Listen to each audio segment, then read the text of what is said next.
Martin Luther King Jr. once said, "Injustice anywhere is a threat to justice everywhere." Today on African History, we are talking about George Stinney Jr. Come along with me. George Stinney Jr. is one of the youngest Africans who was ever executed in the history of the United States during the 20th century. On June 16, 1944, at the age of 14, 6 months and 5 days, he was put to death in an electric chair. Standing at just 5 feet 1 inch tall and weighing between 90 to 95 pounds, he was convicted and executed for the murder of 2 young white girls, namely Betty June Binnicker, 11 years, and Mary Emma Thomas, 7 years. What really happened? On March 23, 1944, the bodies of the 2 girls were discovered in a ditch by Reverend Francis Batson. Earlier that day, the 2 girls had been seen riding their bicycles in search for flowers and eventually arriving at the home of George Stinney Jr. George Stinney Jr. comes from a family of 6. His father, George Stinney Sr., and mother, Amy Brown, raised him along with his younger brother, Charles, who was 12 years as at that time. His sister, Catherine, also 10, and his younger sibling, Amy Ruffner, 7. At the time of the girls' arrival, the white girls, at the time of their arrival in their home, only George and his sister, Amy, were present. The girls asked George where they could find the flowers. He directed them to an area further down the road. That was the last time George ever saw those 2 girls. Later that day, when the girls failed to return home, the community launched a search, and George Stinney Jr.'s father was among those looking for them. The next day, Reverend Francis Batson discovered the girls' bodies in a ditch. They had been brutally beaten with parts of their skulls crushed. The police launched an investigation to find the perpetrators of this crime. Come along with me. On March 24th, 1944, just a day after the incidents, the police, led by S.H. Newman, arrested George Stinney Jr. and his brother Charles, based on the claim that George had spoken to the girls before their disappearance. Charles was later released, but George was held in custody. His family was never allowed to visit or to see him. Following his arrest, George Stinney Jr.'s father was fired from his job. The family was forced to flee from town because of the threats of the whites in the community. And George Stinney Jr. himself was imprisoned in Colombia, 50 kilometers away from Akulu, to protect him from lynching. George Stinney Jr. was in jail for 81 days without any legal assistance or contact with his family. The police later claimed that he had confessed to the murder and had even led them to the supposed murder weapon.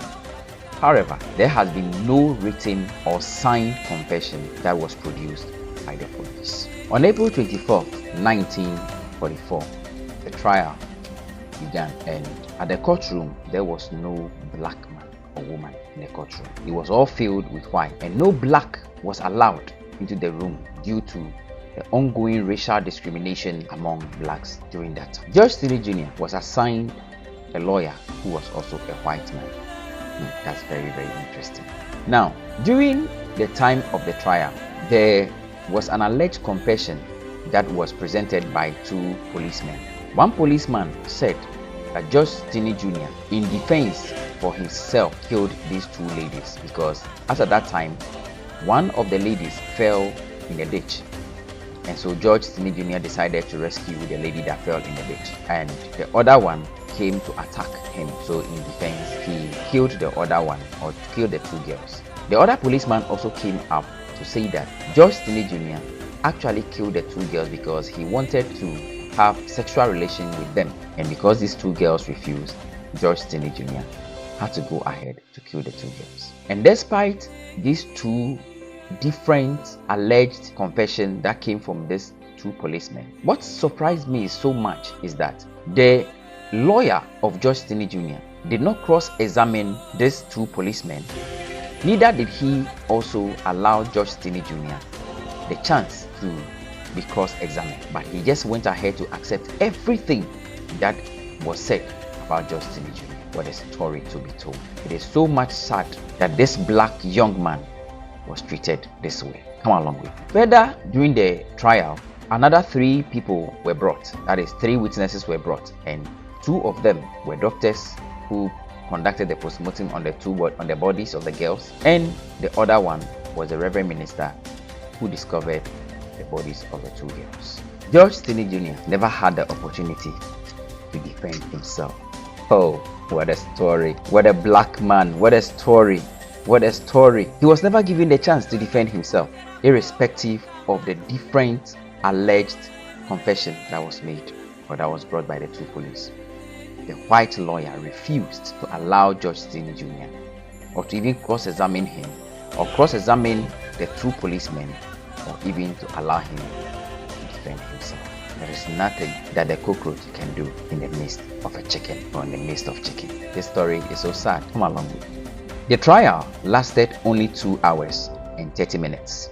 The all-white jury deliberated for less than 10 minutes before delivering their verdict. And then they said George Stinney Jr. is guilty of the crime. And so on that day, the judge, who was called Philip H. Stroh, sentenced George Stinney Jr. to death by electrocution. The family and friends and some people during that time went to the governor at that time to plead on behalf of George Stinney Jr. because he was too young. However, the governor at that time refused to hear the plea of the people, and so George Stinney Jr. on June 16, 1944, at exactly 7:30 a.m., he was led to his execution chamber. He was carrying a Bible in his hand, which was later used as a booster on his seat because he was too small. So they had to put the Bible on the seat so he can sit on it in order for his head to get to the level where the helmet can get to his head.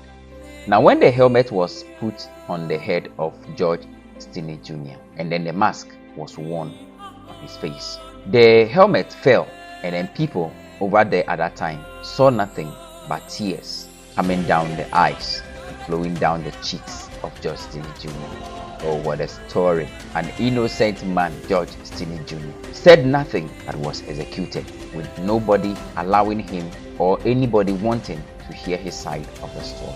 George Stinney Jr. was executed and buried on the same day, in June 16, 1944.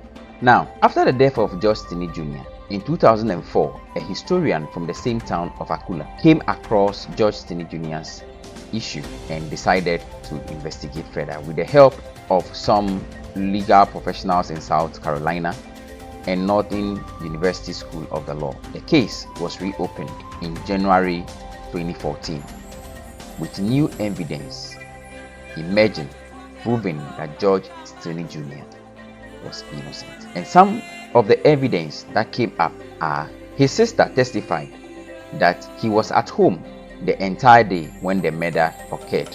The second person also, which is the Reverend Francis Batson, stated that as at the time that he saw the bodies of the 2 girls, there was no trace of blood by the ditch or anything that shows that the girls were killed at that place. So it proves that the girls were killed from somewhere and then they were dragged, or the bodies were dragged onto the compound of George Stinney Jr. or onto their area where the ditch was. And then the third person, whose testimony really hit me so much, was a man called Wilford Johnny Hunter. And Wilford Johnny Hunter was actually an inmate with George Stinney Jr. And this man came to say that George Stinney Jr. told him during his time in the prison with him that he was forced to testify to the murder of the case, but he had no idea and he is innocent. Oh, what a boy he was. He was forced, the white men at that time forced George Stinney Jr. to confess to the crime that he never committed. Why? Because he was a black man at that time. So, on December 16, 2014, a judge ruled in favor of George Stinney Jr.